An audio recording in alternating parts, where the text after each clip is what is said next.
Back in 2018, Mohnish Pabrai gave several presentations where he talked about his 10 commandments for investment management. Recently, he held a Q&A session with students of the London Business School where a student asked him how his new investing philosophy based on the teachings of Nick Sleep have impacted those commandments. Part of Pabrai's answer to this question was that he's made a lot of stupid mistakes and he would be a lot better off if he had read Nick Sleep's letters back in the mid-90s when he first started investing versus just in 2020. Pabrai has been pretty open in the past about how he's missed many multi-baggers simply because he sold companies too soon. In this talk specifically, he talks about two investments that he made when he first started investing back in the mid-90s. One was Kotak Mahindra Bank and one was Blue Dart. He missed out on a 400x for that company. And the other Blue Dart, which we could call the FedEx of India, he missed out on a 150x simply because he sold too early. Now I say simply, but it really isn't that simple, to be honest. I mean, if he had held on to those companies from then until now, which is a 26-year holding period, then he would have achieved those returns. So 26 years is an extremely long time to hold a company. And I don't know if there's any investor out there, except maybe Warren Buffett, who's held onto a company for at least a quarter of a century. Pabrai admits that there was no good reason to sell these companies whatsoever. If he had known about Nick Sleep's approach back then it's a lot more likely that he wouldn't have sold those companies. The way Nick Sleep and now Pabrai would approach this would be to ask 3 questions. The first question is, what is the possible destination of this business? The second question is the moat getting deeper and is it getting wider? And then the third question is the valuation reasonable? So Pabrai answers those questions through the lens of those 2 Indian companies, and they both had very favorable possible destinations. The valuation was definitely reasonable, and the moats were certainly getting better. If he had focused more on the quality of the business at the time and what that business might turn into, say, 10 or 20 years down the line, it's a lot more likely that he would have held on to that company. So he found himself in a position where he was selling these great businesses way too early. At the time, he wasn't thinking like the entrepreneur who founded the business. If the founder and originator of the business wasn't selling, then why should he? So those are 2 of the more notable mistakes of his career that he might not have made had he learned from Nick Sleep back then. So with that philosophy in mind, I wanted to talk about how we would revise his 10 commandments for investment management today. Pabrai originally came up with these 10 commandments for investing back when he was still very motivated to find 50-cent dollar bills instead of necessarily focusing on long-term compounding companies. In the talk, Pabrai said that maybe he would have to cut those down to 5 commandments, and I'm going to try to get those down to 1 commandment. Let me know in the comments below if you've heard of Pabrai's 10 commandments and what you might change about them. So as we're going over each commandment, I'll try to talk about what I think Pabrai would change based on his new philosophy, if he possibly would get rid of the entire commandment, or if he would need to add something to the commandment. All right, let's get started. The first commandment is, thou shalt not skim off the top. Now, this commandment is definitely only applicable if you're running your own fund. So if you're only running your own money, then you can basically ignore this one. I think to this day, Pabrai would believe heavily in this commandment. Basically, what he's saying is that management fees are for the birds. And if you cannot achieve a return on other people's money, then you have no right to any of that money. Pabrai has famously cloned Warren Buffett with his 0-6-25 management fee structure, where he gets 0% of the returns until he reaches his 6% high watermark return. And then after that 6% hurdle rate, he gets a quarter of all the profits there. So if he's losing money or is unable to beat that 6% hurdle rate, then he is not entitled to a single cent. But would I say that this is essential for investment management? Well, if you're managing other people's money, then definitely yes. But for my purposes, I'm going to throw it out. If I did have a fund, this would be the exact fee structure that I would use. But because that's not the case right now, I'm going to go ahead and put it to the side. Okay, so that's 1 commandment gone. The next commandment is, thou shalt not have an investment team. Most investment managers do not adhere to this at all. The most notable exceptions are, of course, Warren Buffett and, until recently, Mohnish Pabrai. I do believe that he does have some folks with him that are helping him gather research material, but still the investment decision lies with Pabrai and Pabrai alone. One of the difficulties of having an investment team is that you might not have the same circle of competence as the analyst who is providing insight for you. So right away, you might be at odds with your team in that regard. So from there, analysts might get frustrated and so on that you aren't investing in their ideas. And more notably, I agree with Pabrai that the investment analysis portion is the most fun part of investing. So if you're not doing the due diligence and investigating the companies on your own, then you're missing out on all the fun. I do understand that making money is also fun, but enjoying the ride along the way is going to make you a lot more successful as a long-term investor. So as someone who's only running my own money, I'm going to also throw this investment out. But again, if you do run other people's money, then I do think that this still remains viable for you. So I'm down to 8 commandments already, and let's see how many more we can throw away. The third commandment is, thou shalt accept that thou shalt be wrong at least 1/3 of the time. I think Pabrai got this idea from Sir John Templeton, where basically he's saying that investment is not a sure thing. Even the greatest investors of all time are wrong 1/3 of the time. So think about Warren Buffett and all the mistakes he's made, from Dexter Shoes to IBM. It's almost an act of hubris to think that you can project what a business is going to look like 10 years down the line. But that's really the key component of long-term investing. So it's par for the course that over our careers, we're going to make probably a lot of investment mistakes. But we only need that one investment to really change our lives. And you can rack up some very reasonable returns, even with a few mistakes thrown in there. Now, I'm a little on the fence on this one, whether or not to keep the commandment or to throw it out. So I'm gonna err on the side of keeping it for now, because I do think that the principle is basically you have to face the stark reality that investing is really hard. So I don't think that Pabrai would throw this one out either. All right, let's move on to the next one, which I would say is probably the one that has the biggest room for change based on Pabrai's new philosophy. Thou shalt look for hidden PE of 1 stocks. Now here, this idea clashes a little bit with his new investing philosophy. So previously, the hidden PE of 1 was a really important idea for thinking about discounted pies. The main idea of hidden PE of 1 is that while the company may not be trading on the market at a PE of 1, there is a very reasonable chance that there are businesses out there that, based on future earnings, maybe next year's earnings or earnings in 5 years, the company could be trading for a PE of 1. Now, these companies aren't going to show up on any screens.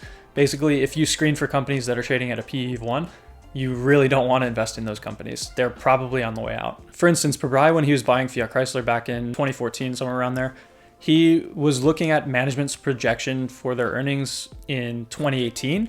And based on those earnings, they would be selling for a PE of 1. So they projected that in 2018, the company would be earning $5 a share. And in 2014, the company was selling for $5 a share. So Pabrai, because he had high conviction that management was going to be able to easily achieve those goals in the future, he invested at the PE of 1 and made a great return on his Fiat stock. Now, it is great to buy at bargain prices, don't get me wrong. But where this is at odds with Nick Sleep's approach is that we might be throwing out a great company simply because it has arrived at its intrinsic valuation. Now, this is what Pabrai was talking about with Kotak Mahindra Bank and Blue Dart, for instance. And even with Fiat, when Ferrari was spun out from Fiat, Pabrai deemed that Ferrari was getting way too out of control, and he just decided to sell that company. But he really didn't ask the 3 questions. Is the moat getting deeper and wider? What is the possible destination for this business? And is the valuation reasonable? Now, reasonable can be, it might seem optically fully priced or maybe even a little overpriced. What we want to avoid is paying exuberant prices. So I would say maybe a Tesla would fall into that category right now.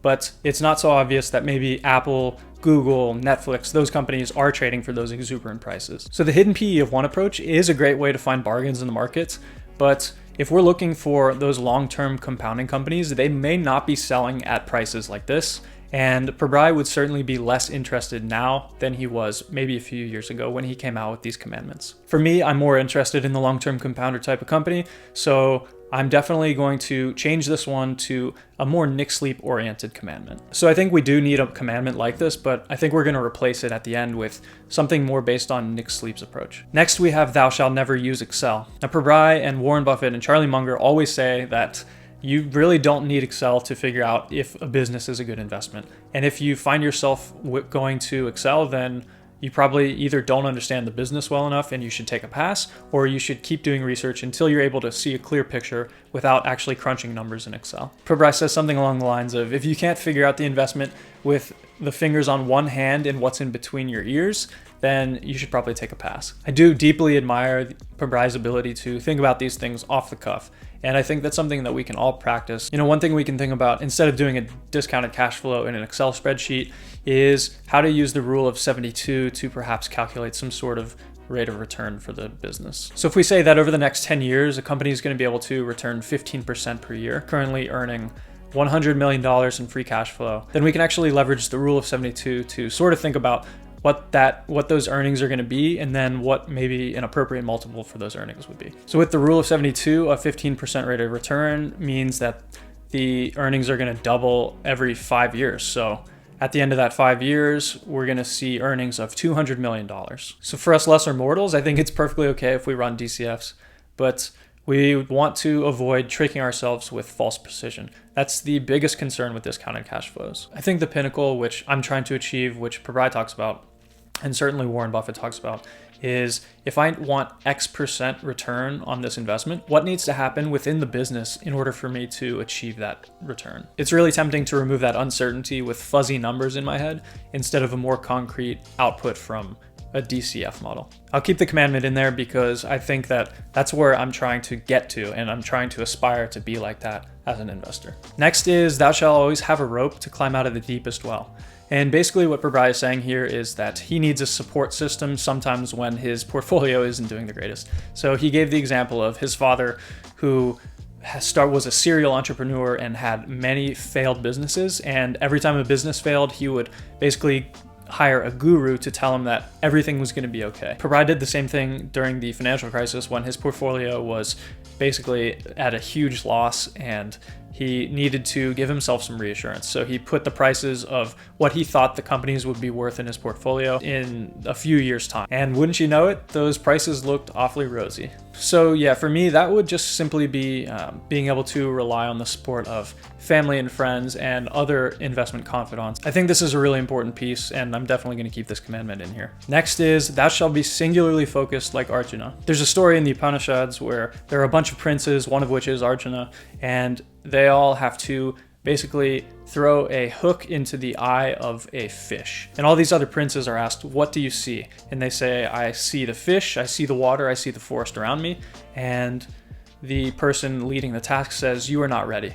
And then Arjuna steps up to the plate and he answers, I see the center of the eye of the fish. Now, Arjuna is of course able to hit the eye perfectly. So the lesson we can take away from this is that there's so much noise out there trying to distract us when really we need to focus on one thing, and that is the microeconomics of the business. We don't need to worry about the macro environment because really we have no way to predict what's going to happen there. All we can focus on with fanatic enthusiasm is what's happening with that specific business. So I'm definitely keeping this one in here. And it doesn't just apply to investing or thinking about businesses. This is a principle that if you really want success in something, you probably need to give your whole self to it. At least for me personally, if I spread myself way too thin, then I'm not going to accomplish what I need to in any of the things that I'm half focusing on. Next, thou shalt never short. I don't really need to talk much about this one. I think for me, it's obvious. The maximum upside for a short is doubling your money, and the maximum downside is losing all of your money, going bankrupt. So forget it. I will never short. And I am going to throw this commandment out of there, not because I don't think that the principle is not important, but it's because based on the new commandment that I'm going to insert at the end, we won't even need to think about this one. Same thing goes with thou shalt not be leveraged. This is one that to me is kind of a no-brainer. For me personally, I am not going to borrow money in order to juice my returns. The main goal of investing is to survive over the long term, and not only survive, but I want to thrive. And if I take on leverage and I blow up on one investment, then I'm starting back at square one. And I've kind of worked hard to get to where I am today, and there's no way in hell that I'm going to give that up just to, make a little bit more money on these returns. I'm okay with hitting singles and working my way slowly to wealth. I don't need to hit a home run with every investment. Now, leverage makes home runs a lot easier to achieve, but it also makes strikeouts way easier as well. So this is the same idea. I'm going to throw this one out, but the principle is really important, but it'll be covered by the over-encompassing commandment that I'm going to add. And then finally, one of the most important ones is thou shalt be a shameless cloner. What can I say? We're listening to and studying Mohnish Pabrai. Of course, by now, we all understand the importance of what it means to be a cloner. This isn't just cloning investment ideas, this is cloning habits, cloning behavior, but related to investing, it's great. I mean, we have the privilege of looking through all these great minds' portfolios, including Mohnish Pabrai, and we can see what investments he's making. And then the best part about that is we get to reverse engineer sort of why he made the investment and what he sees in the company that maybe others are missing. Cloning is a very simple idea that we can definitely take seriously. Cloning is not the same thing as coattailing. For instance, I really like to see Pabrai's ideas, but it's unlikely that I'm going to invest in something unless I can understand the business and understand the investment case from his perspective. Coattailing can probably get you in a lot of trouble because you won't have that same conviction and you might end up selling the business when times get tough. Anyway, shameless cloner, this is definitely one of the core commandments, so I'm keeping that in there. Okay, let's circle back to that idea of the hidden PE one, because I think that's the key piece that has really changed with these commandments. Now, my modified list is probably going to be smaller than Pabrai's, but this is the core one that's going to change. And what I'd like to call this new commandment is, thou shalt always think like the owner. So if we're thinking like an owner, that's going to take care of the fact that we'll never short because we're never going to buy into a business with the hopes that it fails. This also takes care of the dangerous leverage commandment because in order for our business to survive over the long term and compound for a long time, we do not want to risk a blow up by taking on a lot of leverage. And then if we're thinking like an owner, unless you literally have a fund structure that you're managing money within, you don't even need to think about the fee structure and you don't need to think about having an investment team because the investment team is going to be the management team in place there. So if you don't trust the management team or you think that they're not competent, then chances are that you probably won't be invested in that company anyway. So first and foremost, at the top, we have, thou shalt think like an owner. Secondly, we have, thou shalt be a shameless cloner. And thirdly, we'll have, thou shalt be always singularly focused like Arjuna. Fourthly, thou shalt accept that I will be wrong at least 1/3 of the time. Fifth, thou shalt never use Excel. Now, of course, that's me trying to get to that point. And lastly, thou shalt always have a rope to get out of the deepest well. Now, I was able to get that down to, what, 6 commandments? It's easier to remember than 10, that's for sure. Pabrai did say in the talk that he would like to revise his 10 commandments, so I'm hoping that he'll do that in the future and he'll share that new information based on his new investing philosophy. I had a lot of fun reviewing these investment commandments. Some of them still hold true to this day, and I think Pabrai implements them still. But others, especially that hidden PE of 1, don't really jive with his new philosophy. So let me know down below how you would construct your own list of commandments, whether you would keep all 10, what you would change about any of them. But I think really the core essence is if we're thinking like an owner, then a lot of these ideas about investing really just take care of themselves. So if I had to have one commandment, it would be that one. It's sort of this umbrella, overarching idea. If you liked this video, you may enjoy my curated playlist over here where I talk about all things Mohnish Pabrai.